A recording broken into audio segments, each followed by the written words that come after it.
So what do you think is missing from like the, psychedelic conversations about dosage right now?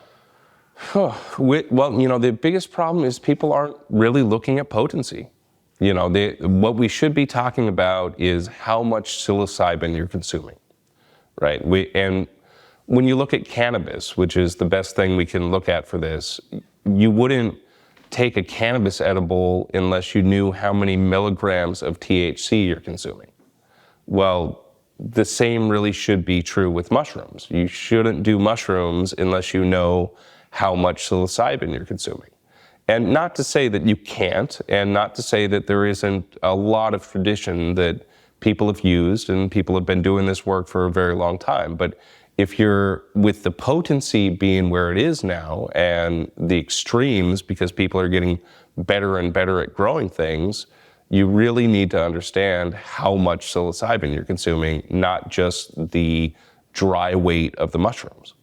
They vary so much between batch and between individual mushroom in the same bin. So the only way to really know and have the best accurate number would be to grind all the mushrooms into a powder and then test that powder. But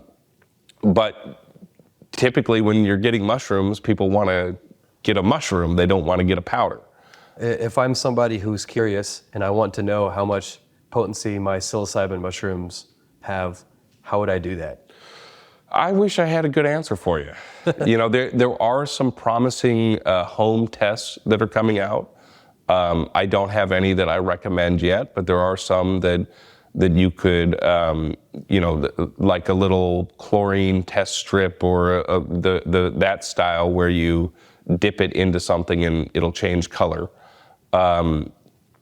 Those are coming, and there's a bunch of people working on that stuff. The only other option is to grind up your mushrooms and send it off to a lab. And there are labs that'll do it, but it's a little cost prohibitive. You're looking at somewhere around $100 to $200 to have a sample tested right now. So there's not really, I wish I could say, well, just do this, or I really wish it was as easy as saying, well, peanuts MV are always this percentage, but they're not. That's the other big thing that's not being talked about as much as it should be, is that regardless of the strain, the strain is a factor in potency, but also the environment and the nutrients that it was grown with are another big factor in potency. So if you're expecting peanuts MV to always be strong, we've actually seen peanuts MV test very weak by somebody who grew them without a lot of calcium in their substrate. In fact, no calcium in their substrate. There was still some psilocybin there, but when you look at the same strain grown with a lot of calcium in the substrate, it'll be a lot stronger. So that's just one of the many factors that goes into the potency per batch. So the substrate used, the environment used, how it was dried, all these are going to affect potency. It'll be good when people can test at home themselves, and that will happen in the near future. And it would be really good for growers to do testing too, but you'll have to know that that's going to give you a range of what the potency could be, not necessarily exactly how much it is.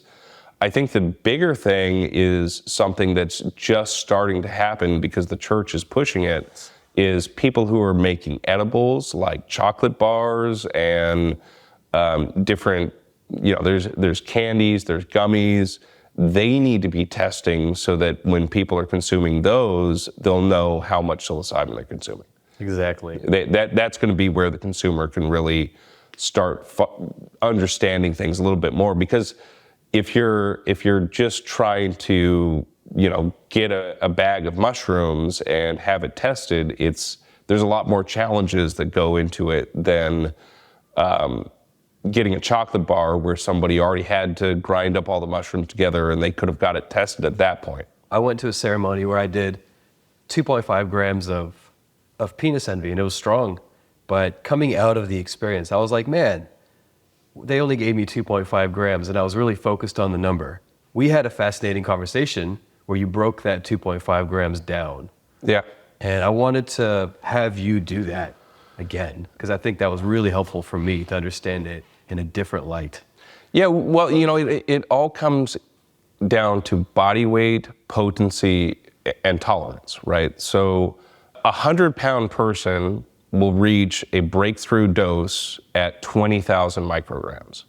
So a 100-pound person consuming 1 gram of the strongest mushrooms that we have is past their breakthrough point. A 150-pound person reaches a breakthrough point at 30,000 micrograms. If they're the weakest mushrooms we had tested, 2.5 grams, that was only about 2,500 micrograms. Now, 2,500 micrograms is, for you, going to be a little above the perceivable dose. Or if they were the strongest mushrooms we had tested, it'd be significantly past your breakthrough point. So what is 2.5 grams? What is 2.5 grams? That's the big problem, is what is a gram? What is 2 grams? What is 5 grams? What is even 20 grams? It really all depends on the potency of the mushrooms. We have a whole bunch of information on our website, ambrosia.church. We both have the dosage calculator up there, but we also have some of the test results, so you can see how the same strain can test at different potencies and just the extreme range of the potencies that we've had tested.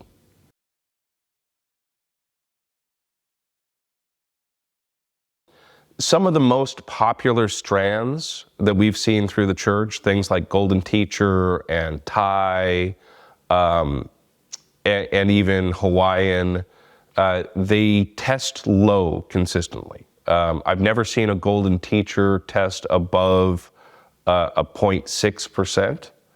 Now, I've seen Golden Teachers test all the way down to 0.1%, so there's a huge range there, and they can definitely test lower than that. But then I've seen penis envy test all the way down to the 0.1% too. So you could have a really weak penis envy and a really strong Golden Teacher, where those two batches, your Golden Teachers are stronger. But the maximum that the penis envy can be, the maximum strength, is always going to be higher than the maximum strength of Golden Teachers. So it's really impossible to say, like, well, these are going to be strong mushrooms or these going to be weak mushrooms, because it really all depends on who grew them and how they grow. But yeah, it is potential to have a penis envy, a batch of penis envy that's weaker than a batch of Golden Teachers, assuming that on the other side that the Golden Teachers were grown to their maximum performance. Now, if the penis envy was grown to its maximum performance, it can be a lot more potent than Golden Teachers ever could be.